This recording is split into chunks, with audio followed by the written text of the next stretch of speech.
Hey everybody, it's Jill.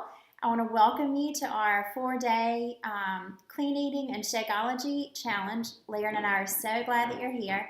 And really our hope and prayer is that by Saturday you're going to feel lighter, you're going to feel less bloated, and you're going to have a ton of energy, which will make you just feel and look beautiful from the outside. Really, the way that we look is a reflection of the way that we feel, and so we hope that you will end this week feeling amazing. Okay, there are a couple principles of clean eating that I want to go over today that we're going to abide by this week. And for some of you, this might be the way that you normally live, and for others, this might be a totally new lifestyle. So I want you just to give yourself some grace and don't feel overwhelmed by this. These are kind of goals that I want you to work towards each day. Some will be easier than others, but we are here for you, and that's what the group's for. We're going to just educate you and encourage you and motivate you every step of the way. Okay, so the first principle is I want you to eliminate all processed foods from your diet this week. Now, that really, anyway, I'm not going to go into that, but processed foods that I want you to eliminate this week: cereal, white breads, convenience like protein bars or cereal bars, things like that. I want you to avoid this week. It is okay to add some things back to your diet that are kind of healthier foods that have been minimally processed, but just for this week, I want you to eliminate that and see how it makes you feel. Okay, along those lines, I want you to eliminate artificial sweeteners. They're terrible for our bodies.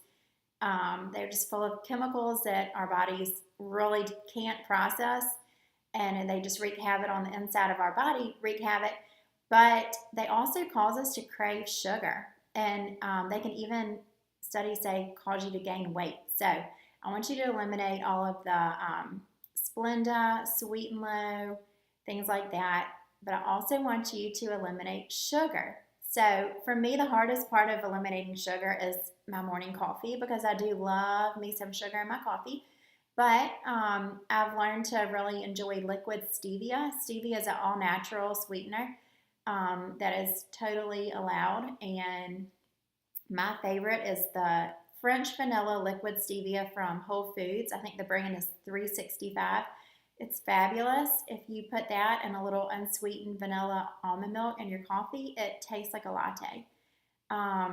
So no artificial sweeteners, no sugar, no processed foods. I want you to eat every 3 hours.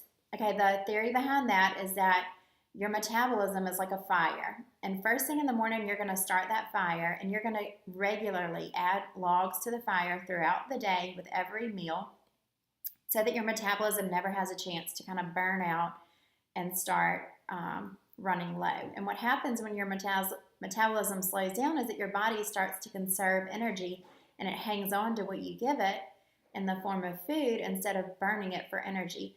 So as long as your body knows it's going to be fed regularly, it's going to be a fat-burning machine. So you're going to start your day off first thing in the morning, have your coffee, and immediately eat breakfast.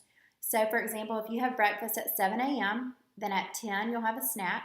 3 hours later at 1 you're going to have your lunch. 3 hours later at 4 you'll have a snack. And then around 7 you'll have dinner.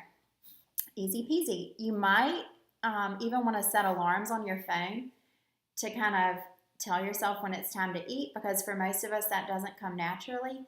Now for me, I've been doing it so long that I literally, like, my stomach starts to growl like an alarm clock that tells me it's time to eat. But until you get there, you might want to just set an alarm on your phone. Might sound silly, but it really will help you. And it'll keep you from getting that ravenous feeling when you've waited 5 hours and all of a sudden you just want to eat everything in your house. You really won't feel that way because you're constantly going to be eating throughout the day. Okay, the last principle is drinking water. Now, normally I try to drink half of my body weight in ounces. So if I weigh 140 pounds, I try to drink about 70 ounces a day. But because it's so incredibly hot and we're sweating more than usual, and we're also trying this week to burn more fat than usual, I want you to drink 100 ounces every single day. Now, this is a challenge that we're all going to participate in. I'm going to do it as well. And yeah, we're just going to do it, 100 ounces. We've got this. Some tricks that you can do to make your water taste better: you can add fruit, vegetables, herbs, essential oils, kind of anything that you can add to your water to make it taste better. Go for it. Change it up. My favorites are fresh peaches, lemons, limes, strawberries, make it taste amazing, mint, basil.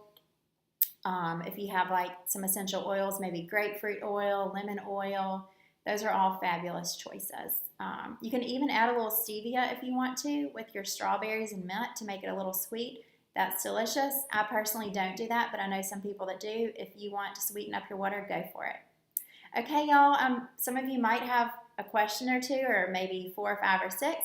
Please ask in the comments. We're here for you this week. We want you to learn a lot and have fun. So if you're wondering something, chances are somebody else is too. So please ask away. Laren and I will be answering questions, and we can't wait to get started. Have a great day, girls.